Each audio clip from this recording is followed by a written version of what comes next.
आणि पावसाळ्यामध्ये पूर परिस्थिती, अतिवृष्टी, दरड कोसळणे, भरती आणि ओहोटी येणे या सर्व बाबीमुळे ही पर्यटन स्थळे कधीकधी धोकादायक होतात।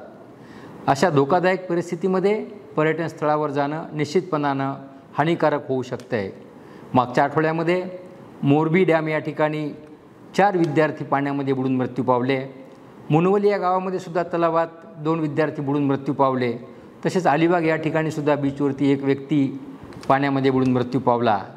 अतिउत्साह आणि निष्काळजीपणा या गोष्टीमुळे अशा घटना घडतात आणि आपल्या कुटुंबाचं अतोनात नुकसान होतं आणि आपला जीव कायमचा गमावला जातो।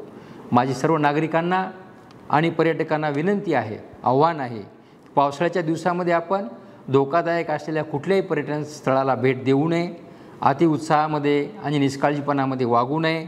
आपण गेलात तर सावधानता बाळगावी आणि निष्काळजीपणा करू नये, उत्साहाच्या भरात कुठलीही गोष्ट अंगलट येईल अशी करू नये।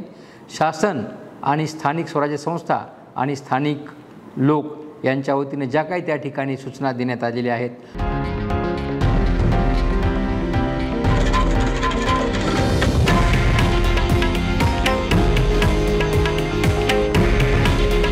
हे आहे देशातील नंबर 1 न्यूज नेटवर्क आणि आपण पाहत आहात TV9 मराठी।